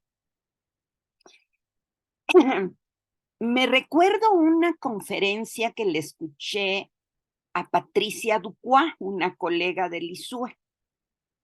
Estaban hablando sobre los docentes y lo que implica ser docente y le hacen una pregunta, bueno, y sobre la formación docente y demás, y le preguntan a Patricia Dupuy, bueno, maestra, pero para ser docente, ¿qué más se necesita? Dice ella, primero que nada que el docente ame su trabajo de ser docente. Ya después todo lo demás, pero primero que el docente se reconozca y a pesar de todo esté convencido de que le gusta y es importante su tarea docente. Y ahí me recuerdo un reciente conversatorio, muy reciente, que ofreció el Mejor Edu de México, donde participaron el actual director de Educación Continua de la SEP, participó una profesora, una funcionaria del mismo Mejor Edu, no me acuerdo ahorita el nombre del conversatorio, lo busco y se los pongo en la liga en el Facebook, y participó una maestra que está trabajando en los consejos técnicos escolares en Iztapalapa, que es una colonia en México de una alcaldía muy poblada y con muchas esperanzas, pero también con muchas injusticias sociales. Y participó del ISUE Catalina Inclán, una colega nuestra, en ese conversatorio. Y se dio una polémica interesante que resumo. O sea, tenemos la propuesta de la nueva escuela mexicana y tenemos el plan de estudios 2022 de la básica, ¿no? Ahí está. Yo estoy convencida de que este es por primera vez un giro político, epistémico y curricular fuerte. Nada más voy a decir una cosa, porque pone en el centro la aspiración de la vida digna y de los derechos humanos de las personas. Y ya no digo más. Pero en ese conversatorio que les voy a poner el link, se da una discusión entre ese diseño curricular, los libros de texto, el plan de estudios, del cual se están apropiando maestras y maestros en los consejos técnicos escolares.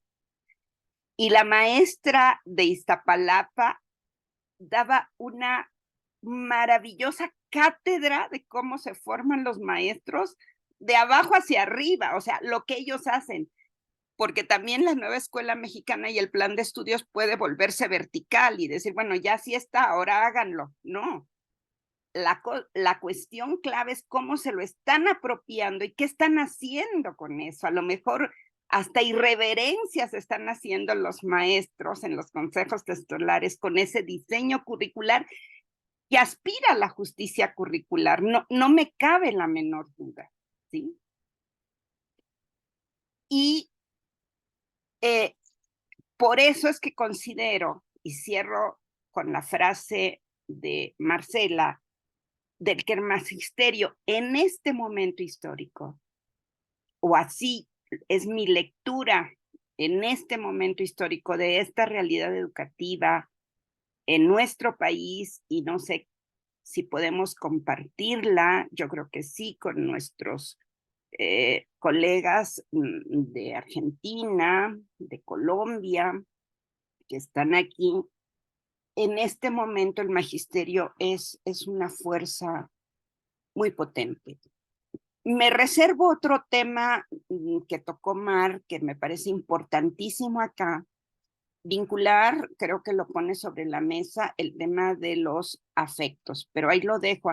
Anoche terminé de leer un ensayito pequeñito que salió creo que este año, o el año 21, no me acuerdo, de Chantal Mouffe, donde habla de cómo en la política juegan los afectos, ¿no? Entonces, sí, el tema que puso Mar sobre los afectos, bueno, Chantal distingue entre afectos y emociones, pero el tema de la afectividad en la política, ¿sí? La afectividad y la política y lo político, creo que es otra arista que podemos seguir bordando en este asunto de la justicia curricular. Perdón que me haya extendido, pero fueron como 4 cosas y la quinta ya me la reservé. Hay otra manita alzada, la de Verónica Daniela. No sé si quieres que la escuchamos de una vez, Gaby. De una vez. Viene Daniela y le damos la palabra a Gaby y vamos cerrando porque no Sí, queremos claro. los tiempos de Gaby, de Bueno, Gabriela. yo también vi el video que dice usted, doctora. Ah, Justamente Sandra, Sandra Guadarrama es una compañera de hace mucho tiempo. Y es bien interesante cómo se conforman equipos con ciertas características que tienen que ver con los liderazgos técnico-pedagógicos de las personas que acompañan. Ella es en este momento asesora técnica pedagógica de una zona de primaria, pero durante mucho tiempo trabajó en un área técnica que encargada de la educación inclusiva en Iztapalapa. Entonces eso como que le ha llevado a desarrollar cierto tipo de elementos que le permiten ver con otra mirada la formación docente. Y la formación en esto que llamamos la nueva escuela mexicana, ¿no? Efectivamente, yo también considero que lo que se da abajo en los colectivos, en los consejos técnicos, es muy rico, pero hace falta observación y hace falta seguimiento, hace falta acompañamiento para los colectivos, pero no el acompañamiento en el sentido de decirles, ahora todas van a ir igualitas, ahora todas van a hacer lo mismo, que también hay esas vivencias, ¿no?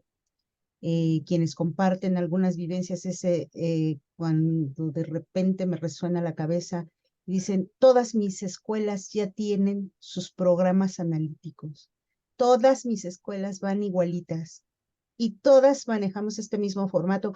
Y entonces yo me espanto, ¿no? Digo, "Ay", y entonces, ¿cómo estamos estructurando esta idea de la escuela mexicana, de la formación docente, cómo se está entendiendo, desde dónde se está mirando, esta situación que tiene que ver con el control sobre las cosas y las formas, ¿no? Y este miedo del que yo hablaba la sesión pasada, que también recorre los directivos y los supervisores, ¿no? Es que, ¿cómo le voy a hacer? Necesito darles un ejemplo porque no están entendiendo. Dije, a ver, no es que no estén entendiendo, es que tú quieres que todos sean igualitos para que tú le entiendas, no al revés, ¿no? O sea, por ahí van varias cosas que de repente en esto que se vive cotidianamente en esta parte de la realidad educativa, de cómo se están conformando estos procesos de formación al interior de los consejos técnicos, de las aulas, de todo esto, pues sí necesita mantenerse este acompañamiento, que yo coincido con la doctora Gaby en esta situación de la evaluación docente, del acompañamiento docente. Creo que es parte de la justicia también, porque los liderazgos técnicos pedagógicos son importantísimos. Yo siempre les insisto a mis directoras, debemos de tener un liderazgo técnico pedagógico que nos ayude a poder acompañar las prácticas docentes con miradas epistémicas, con miradas de decir, a ver qué está pasando, confrontar, ver, observar. Y siempre pensar que este acompañamiento es como me miro en un espejo, porque yo también fui docente, y cómo te devuelvo a ti desde mi mirar, desde mi reflejo, algo que te pueda ayudar y aportar, ¿no? Y bueno, ya para terminar esto que venía hablando antes de que entrara la mayoría de los compañeros en estas situaciones que le comentaba a la doctora Berta, que tienen que ver con estas situaciones de violencia extrema que van viviendo los chicos. Yo trabajo con preescolares y la verdad es que cada vez me duele más el corazón cada año, ¿no? Con estas situaciones tan terribles de violencia extrema a los niños, de desatención por parte de los padres de familia, de esta situación del cuidado mínimo que necesitan los niños y que muchas veces las propias familias o los espacios familiares no son capaces de proporcionar esos cuidados mínimos, ¿no? Y de repente, pues sí queda uno totalmente desilusionado, pero creo que es cierto esto que decía Freire también, ¿no? De soñar lo imposible. Y creo que ahí estamos muchos de los que estamos trabajando en educación, convencidos de que la educación es importante para poder cambiar y para poder mejorar muchos aspectos de la vida. Gracias. Gracias, Verónica. Hay dos manitas alzadas. No sé si quieras que las escuchemos de una vez, Gaby, o quieres ahorita participar. Adelante. Fátima y luego Isaac Ramos. Y con esto cerramos y le damos la palabra a la doctora de la Cruz. ¿Les parece? Y después de la doctora de la Cruz, yo le daría la palabra a Concepción Barrón, porque gracias a ella estamos en estas profundidades de la justicia curricular. Adelante, Fátima, y luego Isaac. Ay, hola a todos. Muchas gracias también por la presentación. Me sumo igual a los comentarios de mis compañeros. Voy a tratar de ser breve porque yo me pongo muy nerviosa cuando hablo en público, pero bueno, yo soy la persona con la que Omarcito estábamos platicando por WhatsApp, como toda esta cuestión de los vínculos. Entonces, de los afectos, perdón, pero bueno, ahorita voy a hablar algo del vínculo. Y me quedaba pensando que hablar sobre la justicia social en nuestro campo, o sea, desde el reconocimiento, desde la educación, se trata pues de la defensa por los modos de vida singular, ¿no? Por expresiones de vida singulares que están atravesadas pues no solo por los conocimientos o por el saber, sino también que son relevantes esos conocimientos o saberes porque hay afectos que los mueven, que los posibilitan, ¿no?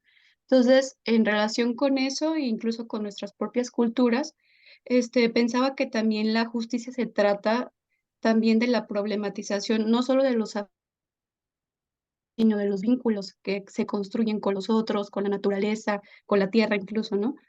De tal manera que entonces pensar pues la justicia curricular, o sea, a mí me evoca como a esas dos partes, a los afectos y los modos de vida singular, o incluso a los vínculos que considero que pues son parte de la base de nuestro campo, ¿no? Entonces, creo que pues necesariamente rescatar los afectos es rescatar el vínculo, que no solo, insisto, es con otros sujetos, sino incluso también con la naturaleza, ¿no? Y que se ancla como con estos otros saberes que también pues forman parte y que caracterizan otros modos de vida singular, ¿no? Entonces, pues nada más quería decir eso. Muchas gracias, Fátima. Muy, muy profundas tus reflexiones. Isaac, abre tu micrófono, por favor. Muchas gracias. Bueno, agradezco también por la participación. Y bueno, a mí esta presentación y particularmente la arista de la justicia curricular como reconocimiento me hizo pensar bastante en el poema de Eduardo Galeano de Los Nadie. Esta idea del reconocimiento me pareció muy interesante porque, y cuando menciona la doctora Gabriela que no son ignorados por sí solos, no son ignorados sistemáticamente, no son nadie por ser nadie, simplemente es que el sistema los ha ignorado. Entonces, la justicia curricular justamente como ese cambio de que el currículum deje de ser un instrumento de culturicidio para convertirse en un instrumento de integración cultural y justamente pensar la escuela y el currículum como un espacio, como digamos la casa de la cultura, en donde reside justamente esta riqueza, en donde deja de ser anuladas las realidades culturales que históricamente hasta hace poco habían sido ignoradas durante muchos años, casi desde el nacimiento del Sistema Educativo Nacional Mexicano, hasta hace poco con este parteaguas de la nueva escuela mexicana, ¿no? Hoy en día se convierte justamente en un currículum que se acerca mucho más a lo que nos dice Alicia de Alba, ¿no? El currículum como una síntesis de elementos culturales, como una síntesis muy nutrida, ¿no? Esta justicia curricular nos permite a partir de este reconocimiento nutrir esta síntesis y me parece bastante, pues, interesante. Y ante la pregunta que hace de si es relevante, creo que sí es muy relevante, pero además de ser relevante, creo que también es necesaria la justicia curricular. Y eso sería todo. Muchas gracias, Isaac. Bueno, pues tienes muchas, muchas reflexiones. Gabriela, adelante. ¿Qué nos ofreces en cuanto a tus comentarios? Ay, pues primero agradecer todas estas palabras, reflexiones, evocaciones. Pues más bien yo me llevo cosas, ¿verdad? O sea, esto que comentas del del principio de esperanza, o sea, estoy, sí, cierta que atraviesa también el tema, ¿no? De justicia curricular y justicia social, creo que es otro brazo, sin duda, ¿no? A discutir y que puede dar fortaleza ante las diferentes problemáticas, como las que les presentaba en la penúltima diapositiva, ¿no? Pensar a la educación como un acto, como un principio de esperanza, y también recupero, y que es pues también parte de las discusiones que han tomado mucha fuerza, considero después del periodo calamitoso, el cuidado, ¿no? La importancia del cuidado, de los afectos, y que sobre eso pues se ha hecho un esfuerzo considerable, tanto a nivel teórico como a nivel de la propia investigación educativa. Entonces creo que ahí hay varias, por lo menos estas dos vetas, ¿no? Que dan para seguir discutiendo, pensar desde este principio de esperanza y desde el cuidado, la educación como un acto también de cuidado, ¿no?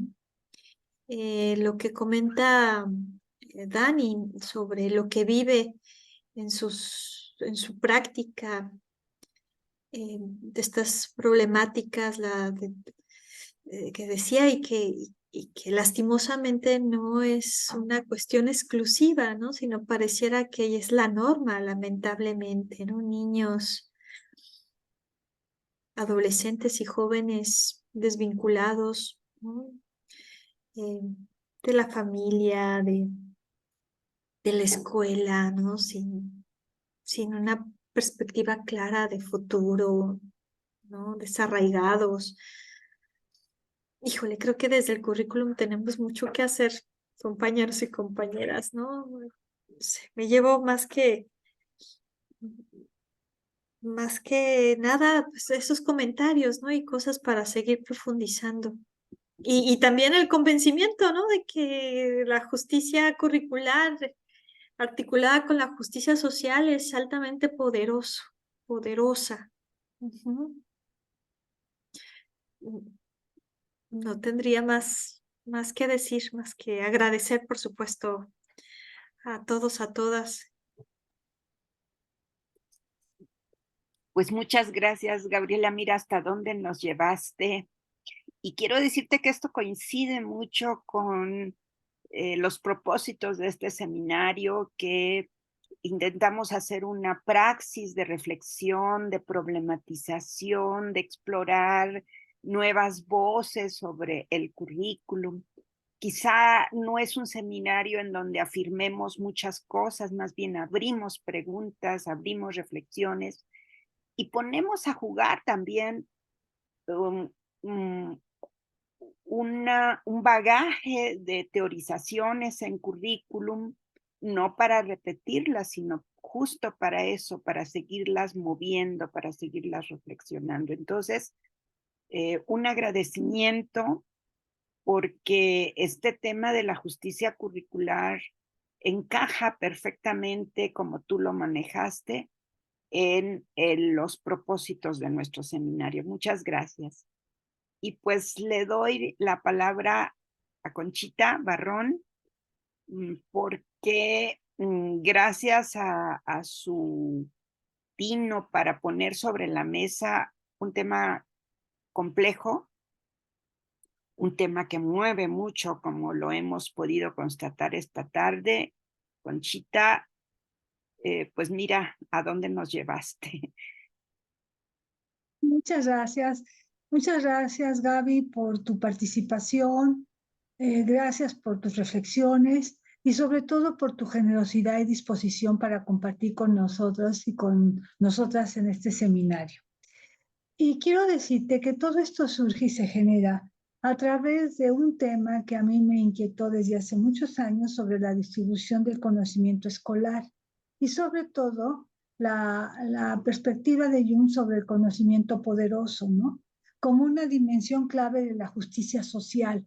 Entonces, claro, yo lo trabajaba de manera muy amplia porque yo me centré concretamente en Jung y daba unos pinceladas, ¿no? Nada más unas pinceladas sobre la justicia curricular, la justicia social y demás, y territorio. Pero ahorita que te escucho, pues me encantó, me hizo ver otras posibilidades, otros horizontes. Y también algo que voy a decir maliciosamente es, si nosotros revisáramos el libro 1 o 2 para modificación de los planes de estudio en la UNAM, me pregunto, ¿habrá algunos rasgos mínimos, ¿sí? ¿Alguna pincelada de justicia curricular en nuestra institución? Digo, desde lo estructural formal, más allá de todo lo que los conocimientos de avanzada, de frontera, de inteligencia artificial, ¿no? Todo esto, habrá siquiera algunas pinceladas que nos lleven a pensar en la justicia curricular. Digo, no se trata de responder, simplemente como dije, lo digo maliciosamente, nada más. Muchísimas gracias. Gracias a todas y a todos ustedes. También me hacen reflexionar, analizar y pensar que nuestras profesiones, igual que la medicina, tienen que ver mucho con la justicia social. Bueno, muchas gracias. Muchas gracias. Gracias a todas, todos, todes, con esta reflexión y provocación que nos deja Conchita, damos por concluida la sesión de esta tarde, reiterando el agradecimiento a la doctora Gabriela de la Cruz Flores por su tiempo. Gaby, sabemos que tu agenda, es más, cuando te escribí pensé que me ibas a decir que tu agenda no te lo permitía, pero como dice Conchita, eres muy generosa y muy, muy agradecida. Como decía, ¿se acuerdan Pedro Vargas, un cantante mexicano hace años? Los más viejos lo recordaremos. Muy agradecido y muy agradecido. Así terminaba su programa. Muchas gracias, Gabriela. Gracias a todas. A ustedes, muchas gracias. Gracias.